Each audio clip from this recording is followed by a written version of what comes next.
একদা এক গ্রামে একজন কৃষক ছিলেন। কৃষকটি খুবই দরিদ্র পরিবারের ছিলেন। তার একটি গাধা ছিল। গাধাটি সারা জীবনে অনেক কাজে এসেছিল, কিন্তু এখন গাধাটি বৃদ্ধ হয়েছে এবং তার মনিবের জন্য খুব একটা বেশি কাজ করতে পারে না, খাটতেও পারে না বেশিক্ষণ। গাধার মনিবটি তাকে দিয়ে আর কোনো কাজই করাতে পারত না। খানিকটা বোঝা নিয়ে চলার পর বসে পড়ত, কিন্তু তবুও মনিবটা তাকে ছাড়তে পারত না। অনেক দিনের পুরনো সঙ্গী, ছাড়তে মায়াও লাগতো তার। একদিন গাধাটি মাঠে ঘাস খাচ্ছিল। মাঠেরই মাঝখানে একটি কুয়ো ছিল। গাধাটি ঘাস খেয়ে হাঁটতে হাঁটতে হঠাৎ সেই কুয়োর ভিতরে পড়ে যায়। কুয়োটি খুবই গভীর এবং দেয়ালগুলি ছোট ছোট ছিল, যার ফলে গাধাটির পক্ষে কুয়ো থেকে বেরিয়ে আসা সম্ভব হচ্ছিল না। অনেক চেষ্টা এবং লাফালাফি করে ক্লান্ত হয়ে গাধাটি যখন কুয়ো থেকে বেরোতে সক্ষম হলো না, তখন সে কুয়োয় বসে বসে জোরে জোরে চিৎকার করতে লাগলো। গাধাটি এবারে সত্যি সত্যি ভয়ে পেয়ে গেল। এইভাবে প্রায় 1 ঘন্টা কেটে গেল। এমন সময় গ্রামেরই এক ব্যক্তি, যিনি সেই কৃষকের পরিচিত, ওই রাস্তা দিয়েই যাচ্ছিলেন। যেতে যেতে সেই ব্যক্তিটি গাধার ওই আর্তনাদ শুনতে পেল। তৎক্ষণাৎ ওই কুয়োর দিকে দৃষ্টি পড়তেই দেখতে পায় কুয়োর ভেতর থেকে গাধাটি আর্তনাদ করছে।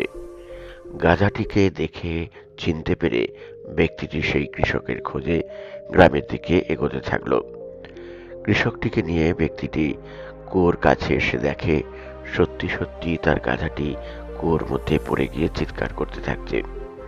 কুয়ো থেকে বেরোবার চেষ্টা করছে, কিন্তু যতবারই ওঠার চেষ্টা করছে ততবারই পড়ে যাচ্ছে। গাধার এই অসহায় অবস্থা দেখে মনিবটি আর থাকতে না পেরে অনেক চেষ্টা করতে থাকলেন গাধাটিকে ওপরে তোলবার, কিন্তু কিছুতেই সফল হলেন না। তারা কিছুতেই গাধাকে ওপরে আর টেনে তুলতে পারলেন না।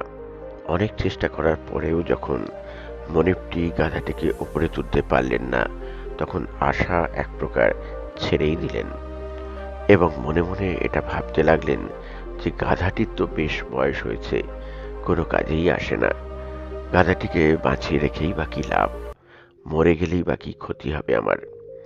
এরকম নানা চিন্তা মাথার মধ্যে আসতে থাকে। ভাবতে ভাবতে মনিবটি স্থির করেই ফেলেন যে এবারে গাধাটির মরে যাওয়াই উচিত।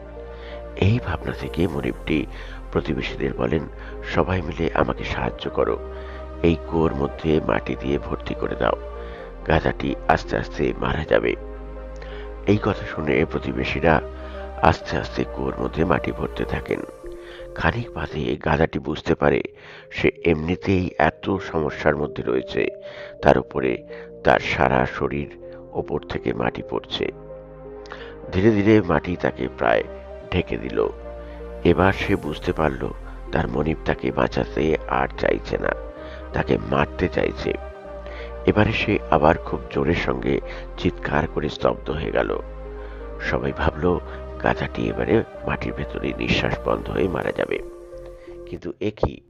খানিক বাদে কৃষকটি এবং প্রতিবেশীরা দেখতে পেল যে গাধাটির উপর মাটি ফেলা হয়েছিল, গাধাটি সেই মাটিগুলোকে পিঠের জোরে ধাক্কা মেরে কুয়োর বাইরে বার করে দিয়েছে এবং মাটির স্তরের ওপর ভর করে লাফিয়ে কুয়োর বাইরে বেরিয়ে আসে।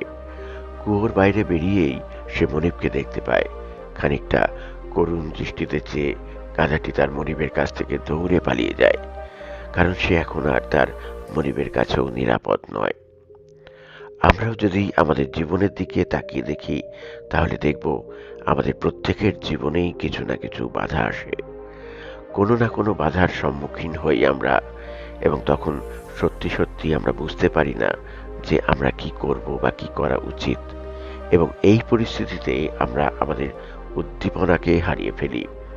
তখন আমরা ভয় পাই এই সমস্যার সমাধান কিভাবে করব, সঠিক রাস্তা খুঁজে পাই না। কিন্তু যদি আমরা মনে সাহস রেখে সেই সমস্ত বাধাগুলোকে সরাতে পারি, তাহলে আমরা সামনের দিকে এগিয়ে যেতে পারবো। যদি গাধাটি তার উদ্দীপনা এবং মনের জোর হারিয়ে ফেলত, তাহলে তার মৃত্যু অবশ্যম্ভাবী ছিল। কিন্তু সে সম্পূর্ণ শক্তি দিয়ে প্রচণ্ড উদ্দীপনায় কুয়ো থেকে বেরিয়ে আসতে পেরেছিল।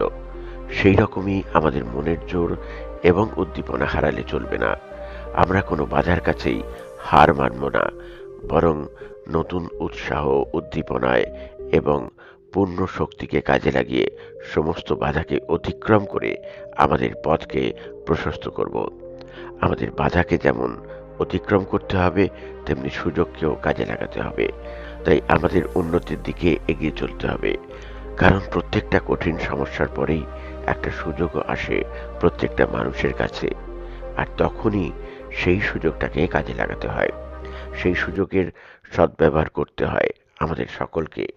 তাই সমস্যাকে মোকাবিলা করতে শিখুন এবং সুযোগের সদ্ব্যবহার করুন।